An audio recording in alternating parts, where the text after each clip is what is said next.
कुशवाहा एक बार फिर से आप लोगों का अपने चैनल पर बहुत बहुत स्वागत करती हूँ। एक नई पोयम के साथ आप लोगों के सामने प्रस्तुत हूँ जिसका शीर्षक है जनरेशन गैप। सो दोस्तों, ये जो पोयम है मैंने बेसिकली एक बेटे और पिता के ऊपर लिखी है, जहाँ पे एक बेटा ही अपनी एक कहानी सुना रहा है।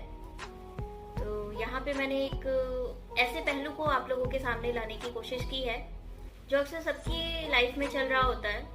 और एक बेटा जब बड़ा हो जाता है तो वो अपने पिता को ही कुछ मायनों में कम समझने लगता है, तो उसी को यहाँ पे लिखने की कोशिश की है।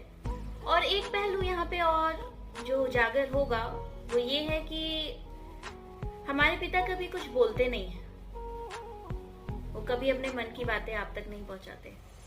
लेकिन हाँ, इसका मतलब ये नहीं कि वो आपसे प्यार नहीं करते, लेकिन ये जो एक बात है वो हमेशा हर बच्चे के दिमाग में आती ही आती है, चाहे वो नादानियों में आए कि माँ उनसे ज्यादा प्यार करती है लेकिन पिता नहीं। लेकिन माँ और पिता दोनों का प्यार कभी भी डिफाइन नहीं किया जा सकता। तो इसी पे इस पोयम को स्टार्ट करना चाहूंगी।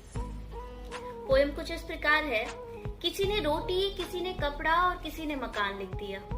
किसी ने रोटी, किसी ने कपड़ा और किसी ने मकान लिख दिया। और मैंने बैठ कांधे उसे एक दिन पूरा आसमान लिख दिया। और मैंने बैठ कांधे उसे एक दिन पूरा आसमान लिख दिया। कभी पाँव में कांटे ना चुभे, उसने चप्पल भी हर बार मुझे अपनी पहनाई।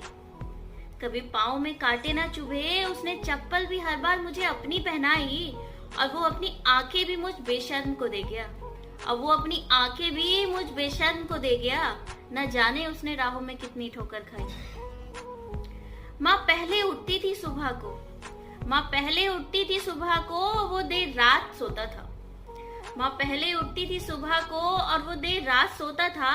और भाई माँ ही नहीं रोती थी अपनी, कभी कभी वो बाप भी रोता था। और भाई माँ ही नहीं रोती थी अपनी, कभी कभी बाप भी रोता था।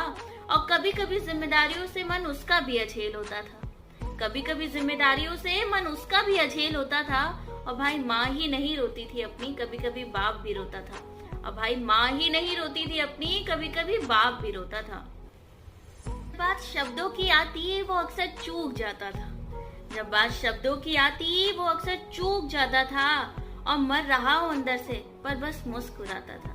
और मर रहा हो अंदर से पर बस मुस्कुराता था। और मैं बेवकूफ खुश हो जाता बस इसी बात पर।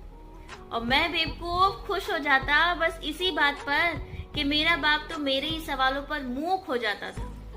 और सन्नाटा देखा था मैंने उसके कमरे में अभी कुछ दिन पहले ही जाकर। और सन्नाटा देखा था मैंने उसके कमरे में अभी कुछ दिन पहले ही जाकर, जहाँ वो मुझे देख हमेशा एक बालक स्वरूप हो जाता था। और जब बात शब्दों की आती थी वो हमेशा चूक जाता था। और जब बात शब्दों की आती थी वो हमेशा चूक जाता था। माँ के आंसू और उसकी चुप्पी, माँ के आंसू और उसकी चुप्पी दोनों को तराजू में तोल रहा था मैं। माँ के आंसू और उसकी चुप्पी दोनों को तराजू में तोल रहा था मैं। और न जाने दोनों का भार क्यों एक हो जाता था। और माँ ही नहीं बहाती थी मेरे लिए आंसू, कभी कभी मेरा बाप भी रो जाता था। और माँ ही नहीं बहाती थी मेरे लिए आंसू, कभी कभी मेरा बाप भी रो जाता था। सो आगे की जो लाइनें हैं वो जनरेशन गैप को प्रदर्शित करती हैं। तो स्टार्ट करती हूँ। और कैसे एक बेटा आज खुद एक पिता बन के खड़ा है और वही जनरेशन गैप को समझ पा रहा है। तो स्टार्ट करना चाहूंगी। आज मेरा बेटा सब सिखा रहा है, आज मेरा बेटा सब सिखा रहा है। और वक्त फिर से आज खुद को दोहरा रहा है। आज मैं उसकी बातें कुछ कम ही समझता हूँ, आज मैं भी उसकी बातें कुछ कम ही समझता हूँ। और आज फिर से एक जनरेशन गैप आ रहा है। अब वो मुझसे ज्यादा अपनी माँ को समर्पित है, अब वो मुझसे ज्यादा अपनी माँ को समर्पित है। और ये बेचारा बाप अब बस इग्नोर खा रहा है, और ये बेचारा बाप बस इग्नोर खा रहा है। धन्यवाद दोस्तों। कैसी लगी पोयम कमेंट बॉक्स में कमेंट करना ना